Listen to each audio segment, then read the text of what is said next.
more and more believing that old saying, "Scratch a liberal and a fascist bleeds." That seems to be more and more true. I don't Especially see how else you could go for Joe. exactly. That's what I was gonna say. Especially the Warren to Biden folks. That quote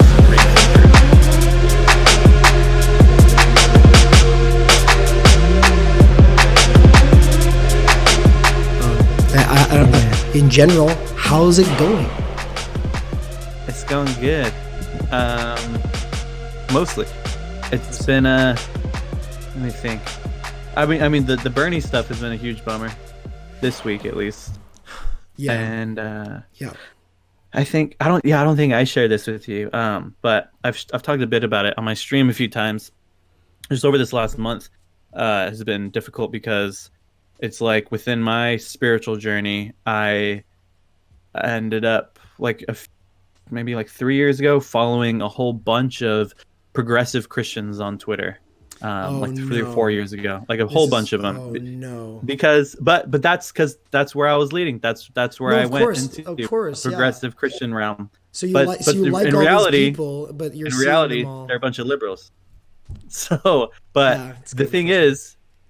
is, I ended up at a certain point, as I like moved much further left than liberal and progressive Christians, I kept them around because it was like, well, we definitely disagree on the economic stuff, but we agree on the social politics stuff. So it's cool to keep them around. They're doing a lot of still great work in like LGBTQ affirmation and inclusion and some good anti-racist stuff.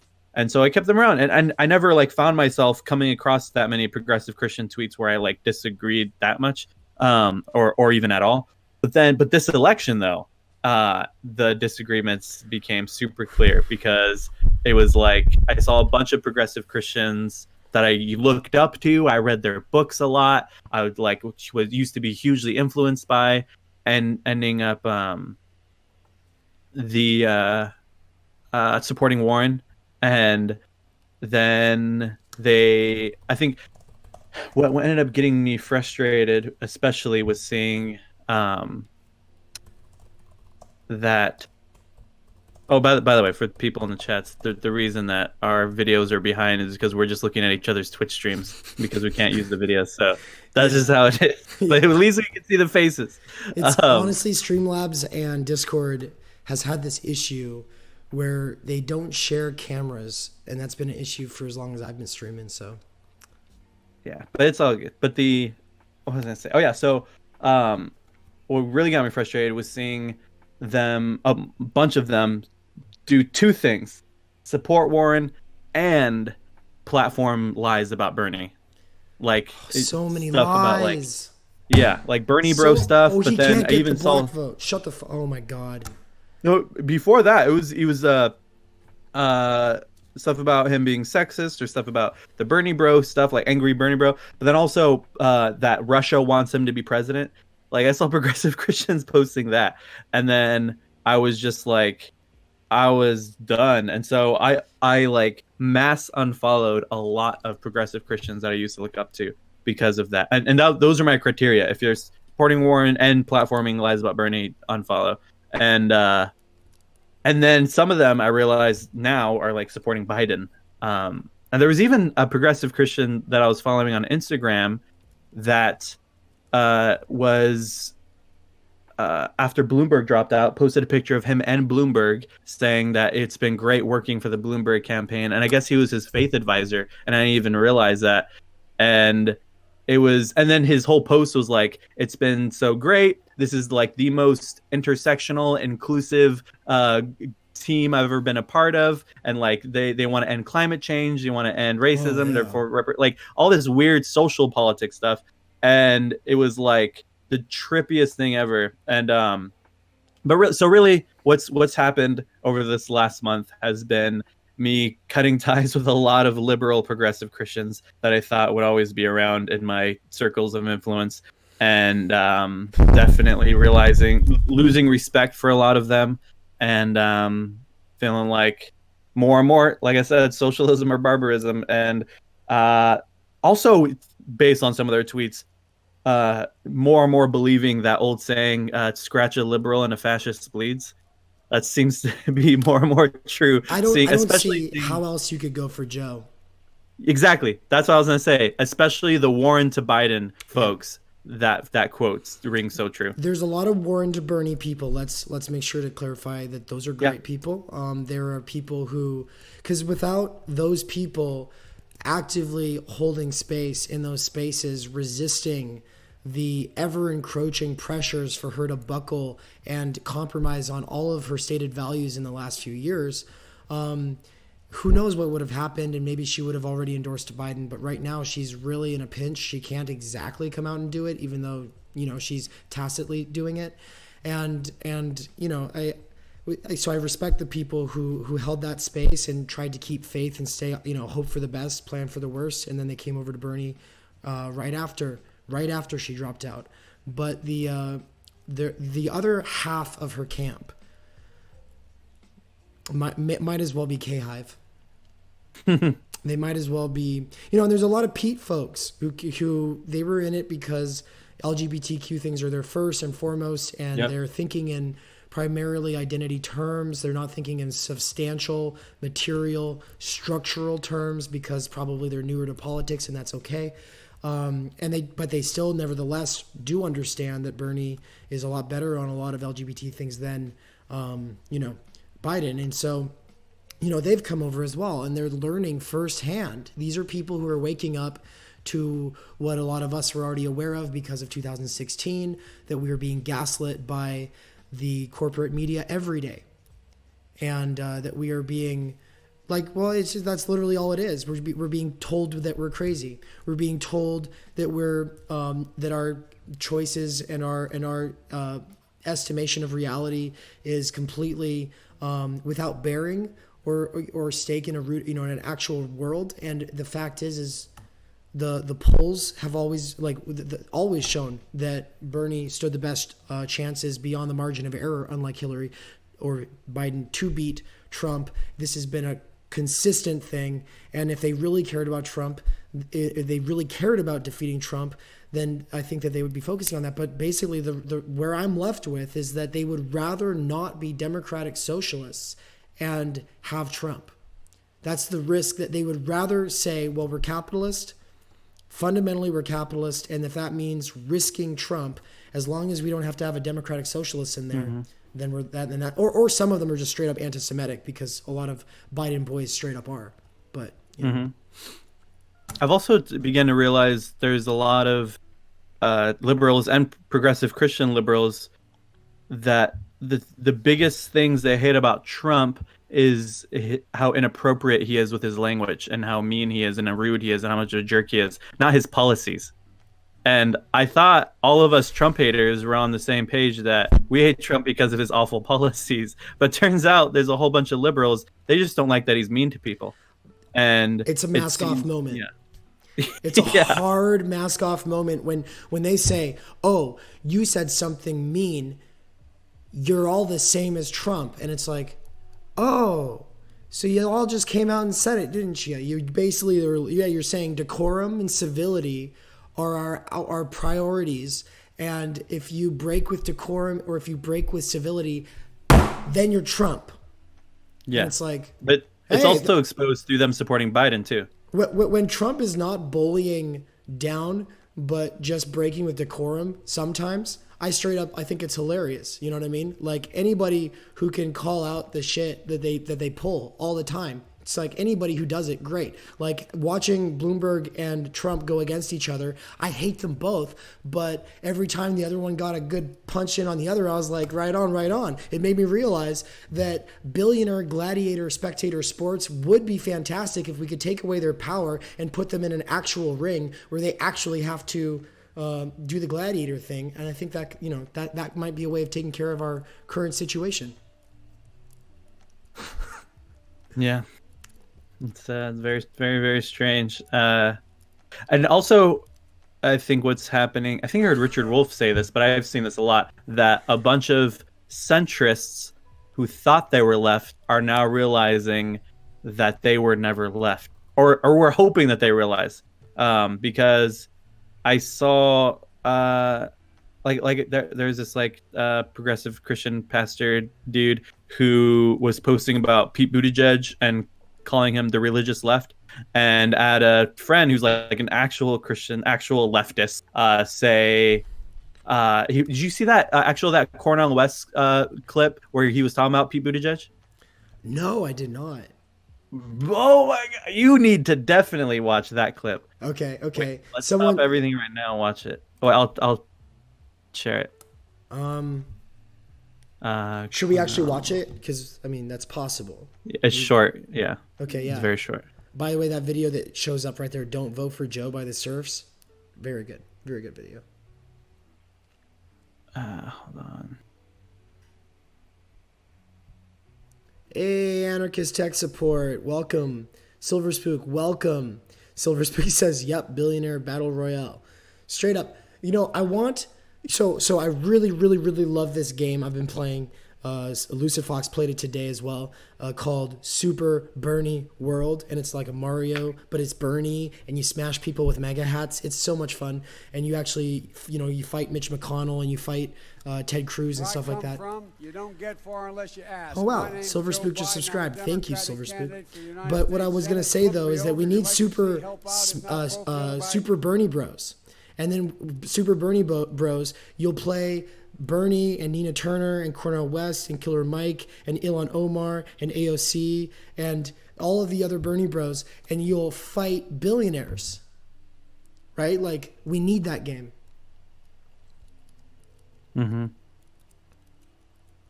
You ready to watch this clip? Yeah, I'm ready to watch the clip. Hey there, Plant like should we matter, press welcome. play at the same time? No, you play it on your stream, and oh wait, how would that work? Wait, hold on. Or you could play it on your stream. You would have to mute yourself on Discord, and then I'll turn up the volume on my browser for Twitch, okay? And then you just play it, and then you just play it, and we'll just watch. Browser for Twitch, okay? Where I come from, you don't get far Muted. Wow, someone else just subscribed. Thank you, Anarchist Tech Support, for. Wow, someone else just subscribed. Thank you, Anarchist Tech Support, for. Wait, you ready for me to play right now? Yeah. Okay. Wait. Wait, you ready for me to play right now? Yeah. Okay. Wait. Brother Pete is like family to me. You know, his father was the great Joseph Buttigieg, who translated Antonio Gramsci. He was the dean of humanities at Notre Dame, and he was like a blood brother with me. We used to go to Italy every summer. So I remember Pete when he was in diapers. I remember I gave him his first $5 bill right in his diaper. What? I love that brother as family. You see. And so I see him, I give him a hug. I said, please give me a hug to Ann. Brother Joseph died a year ago and so forth. But I tell Pete up front. I said, now you know when it comes to the legacy of Gramsci, Brother Pete wrote his senior thesis on who? Does anybody know who he wrote it on? He wrote it on Brother Bernie. As exemplar of integrity. He lived in my same room as a freshman at Harvard, Hallworthy 8. We lived in the same room, but 35 years different. You see? So he's like family. But I'm just honest with him. I said, brother, now you know I can't support you.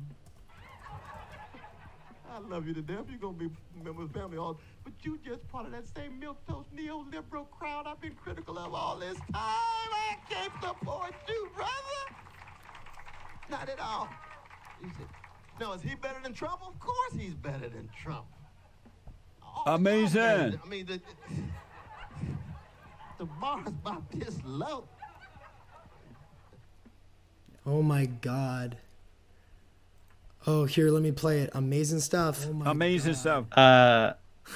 Oh, here, let me play I was it. gonna Amazing say stuff. so my friend is like a huge fan of Cornel West, but so this progressive pastor dude posted this thing about Pete Buttigieg being the religious left, and then my friend commented with a link to that video saying like, you should check this out. Pete isn't really left, and thinking it would be like a normal conversation, and then he responded to my friend saying, that's moving the goalposts actually, and this isn't like and he said something like gatekeeping isn't a leftist value, something like that. And so weird, because and then he and then my friend sent me that, and he was like, apparently he didn't watch the video I linked, and I said apparently he doesn't know what left means, because to think that Pete is left and to just like, yeah, just how to just be so ignorant. And so all this to say, there's a whole bunch of people that use the word left for themselves that are Warren supporters, Biden supporters, Buttigieg supporters, and it's like I hope that we can finally see that that's definitely not left.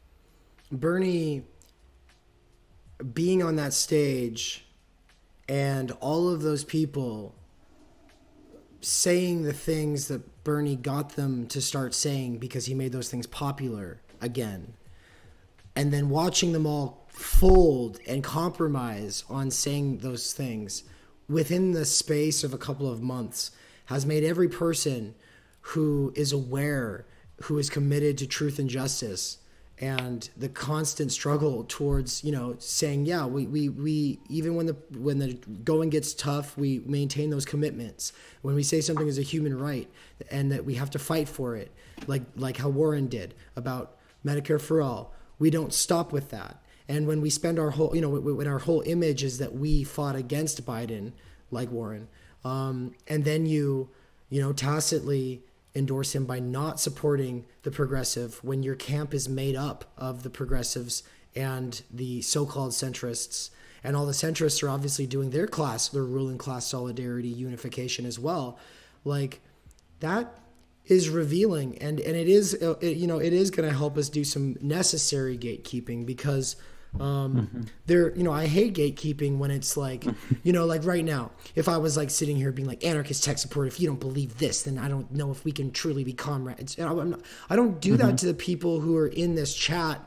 And I don't even do that to Bruno fucking Mars, when he endorses Bernie. I'm not going to go look through his shit and be like, well, is he real leftist? I don't care. He endorsed, he's some like normie musician that they play at every wedding, and he made an endorsement for a good candidate. And that's all I care about, is that he made that endorsement so that we now have a bridge to the hearts and minds of all of those people. That's all I care about. He's not running for office. The people who are running for office, though, we have to hold their feet to the fire. They don't get to say that something's a human right and then just turn around within the space of 2 months. And if people are going to do that, it's just like, well, you're all showing me what politics is to you, and that's basically beauty pageantry.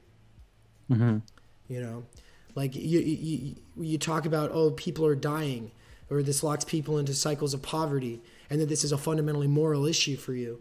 Okay, then why the crickets? Or why this turning around, the Bernie bros, they're saying that Biden has dementia. Cory Booker started that. What are you talking about? Like, he said he doesn't think that Biden could get the ball across the court. He doesn't think he can finish sentences. That started with Cory Booker, but all of a sudden everybody's like, oh no, it's the Bernie bros. It's like, no, it's a universal observation from left to right. Everybody sees it except for the people who are like they're like the Biden boys are the mega equivalents of they're like the new Chud. Like, they're just like blind. They're like blind rage and being rude because of perceived injustice, of incivility coming from followers, when Biden himself is one of the most uncivil, rudest people who tells Hispanic immigration activists who are politely, even though they don't have to be polite, obviously they don't owe anybody, they're being polite, but nevertheless are being polite, asking him, well, what about my family that is impacted by these policies? And he's like, go vote for Trump. Go vote for Trump. That is not presidential, and that is fascist. Yeah. It's I mean, you've said this before, where it's like we're realizing for a lot of people it's all just a game. It's so weird. But yeah, but like I was saying earlier. Oh, actually, first of all, isn't that so weird in that Cornel West clip that they were in the same dorm room, just like a couple decades apart? Wild to me. I mean, I guess it makes sense. All of the people who go to Harvard know each other. Like, yeah. Like, and I knew that his dad had like studied, Gramsci. Translated Gramsci. Wow. Yeah, that's pretty neat. But neoliberalism is hegemonic, and that's literally the biggest problem in the world right now. And all of these candidates are neoliberal. That's exactly what Cornel West says he spent his life railing against, and he has. Cornel West and Bernie are part of the old guard who managed to survive the perpetual attacks, right? And so when people want to, oh, well, they're just a suck dem. They are what they've needed to be their entire lives to keep leftism alive. Yeah. Like, I don't think we should be telling them it's at this point in their life they need to change. No, they've been consistent. That's why we respect them. Even if we have our, peaceful disagreements. But like the point is like, it is that consistency and that integrity. And I don't think that, other people are all superhuman like they are. I don't expect other people to be superhuman like they are and to be able to be that consistent. But I do believe that people who are not able to be that consistent and superhuman and actually hold it together need to get out of the way and respect and support the people who've managed to hold it together for that long without buckling under pressure. Yeah. What you just saw is a clip from a stream that I did this week. I will start taking clips from my streams, putting them up on my YouTube channel.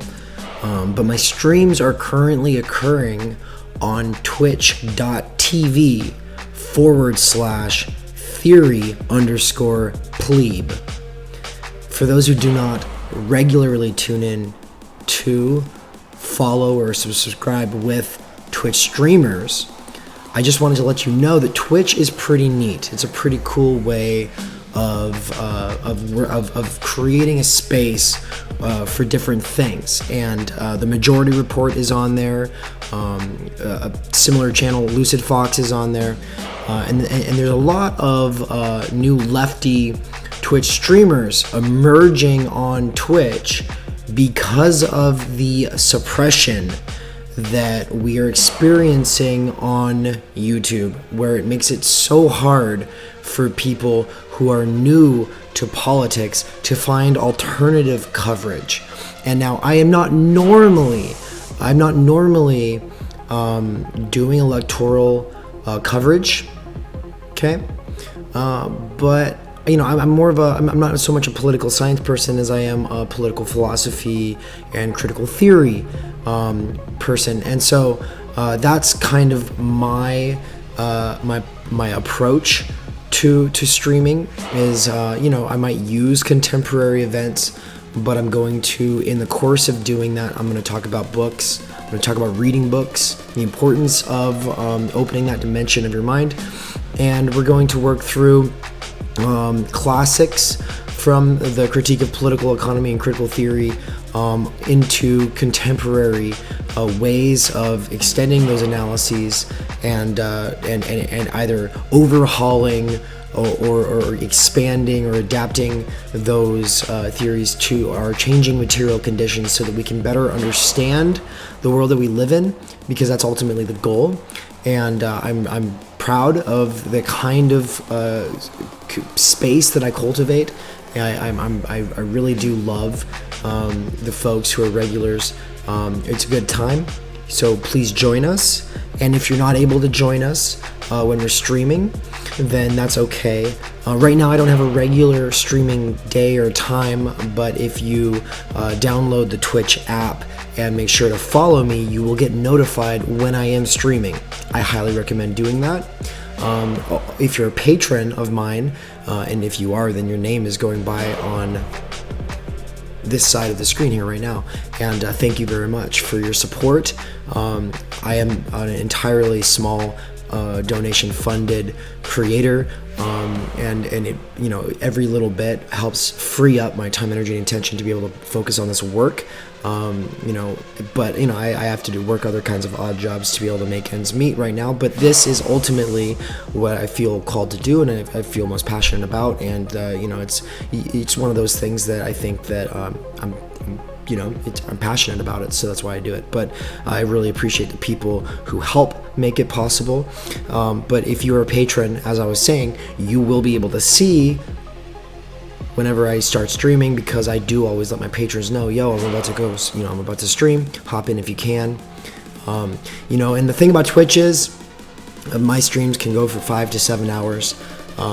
So don't think you have to be there for the whole thing. just be there for, just drop in and say hi, see what's going on. It's kind of like that. It's kind of like like back in the day, like there was like a friend's house where people would go and hang out. That's basically what Twitch streams are like, except that they're like almost live, independent TV shows. So hope to see you there. I hope if I don't see you there that you will enjoy these clips when I mine them and put them up on the YouTube. My roadside rants will continue, but not as frequently as they were. And there are video essays in the works, on the way. There's a book that I'm writing right now, on the way. Those things are all background processes, and especially when it comes to video essays, it's in process. But I just finished a move, and my computer, half of it has not arrived right now, so I'm working on my laptop alone, which really ties my hands, restrains me from being able to be as productive as normal, but nevertheless, they persist. So, thanks so much, much love, and take care. Like, follow, subscribe.